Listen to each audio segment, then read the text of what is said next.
America is $36 trillion in debt. That's a number so large it barely means anything when you first hear it, but every cent of it is owed to somebody. Most people assume China is the biggest lender, and yes, they hold around $750 billion of it. But here's the twist. China itself is buried in debt, over $18 trillion worth. So who holds that? A lot of it sits inside Chinese banks, except those same banks also hold American debt, and American banks are holding debt from China, from Europe, from almost everywhere. It sounds like a tangled knot, because it is one. Every country is borrowing, every country is lending, and somehow the whole world together is sitting on roughly $300 trillion of debt, triple the size of the entire global economy. So if the world owes this much, who exactly is getting paid? Simple question, complicated answer. And that answer says a lot about how the modern world actually runs, not on stability, but on constant motion, an endless cycle of borrowing, lending, and reinvesting. Debt feels like a modern invention, some frightening line on a government spreadsheet, but it's actually one of the oldest ideas we have. Long before banks or coins, debt was just a promise. Picture lending your neighbor a bag of grain in spring. Come harvest, they pay you back, maybe a little extra as thanks. No interest rate, no paperwork, just trust. Borrowing from tomorrow to solve a problem today. That's the whole idea at its core. Over time, small personal favors turned into something enormous. Kings needed castles, empires needed ships and cannons, and no single wealthy lender could cover that. In the 1600s, England ran into exactly this wall. King Charles II was gearing up for war with the Dutch. The treasury was empty, and the nobles refused to hand over more money. So England tried something new, selling small pieces of debt directly to the public. Give us cash now, and we'll pay you back later with interest. That piece of paper was a bond, and it changed everything, because now a state could raise huge sums without draining its own treasury or hiking taxes overnight. By the 20th century, bonds had gone global. Both world wars pushed nations to borrow at a scale never seen before, first to fight, then to rebuild. Then in 1944, the Bretton Woods Agreement made the US dollar the anchor of the entire financial system. Currencies tied themselves to the dollar, and the dollar tied itself to gold. But gold is limited, and growing economies are not patient. As American spending climbed, there simply wasn't enough gold to back all the dollars floating around. So in 1971, President Nixon cut the cord entirely, ending the gold standard for good. From that moment forward, money became what we now call fiat currency, backed by nothing physical at all, just government promise. And once a government can create money at will, borrowing stops being a last resort and starts becoming a habit. From the 1980s onward, global debt exploded. Nations discovered borrowing wasn't just for wartime anymore. It could fuel growth itself.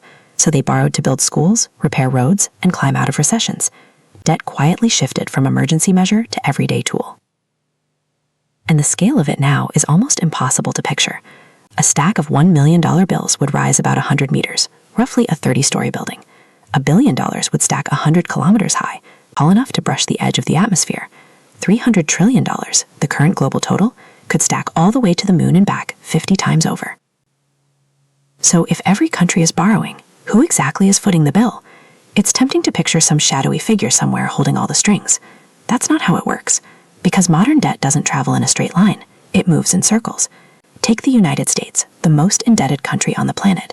You'd expect some massive external creditor, but here's the surprising part. Roughly 70% of that debt is owed to Americans themselves. The government borrows by issuing bonds, a formal promise to repay with inquisitive interest, the same basic idea as a bank loan. And who buys those bonds? Very likely, indirectly, you. Money you deposit at your bank doesn't just sit in a vault. Banks put it to work, lending it out, investing it, and buying government bonds so they can pass a little interest back to you.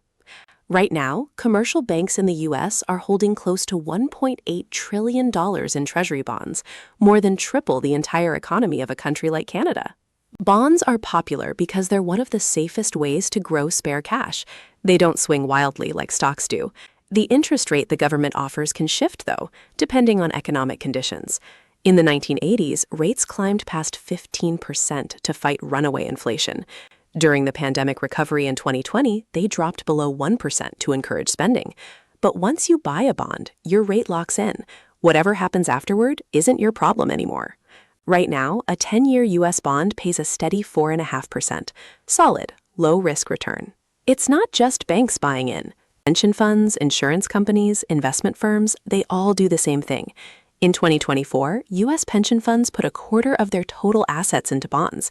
Insurance companies went even further, over 60%. This creates a hidden network where ordinary savings quietly become loan money for the government. So the strange idea of America borrowing from itself isn't really strange at all. It's money simply flowing from where it's sitting idle to where it's needed. When the government pays interest on its debt, that money flows right back to the lenders, who then use it to buy more bonds and earn more interest.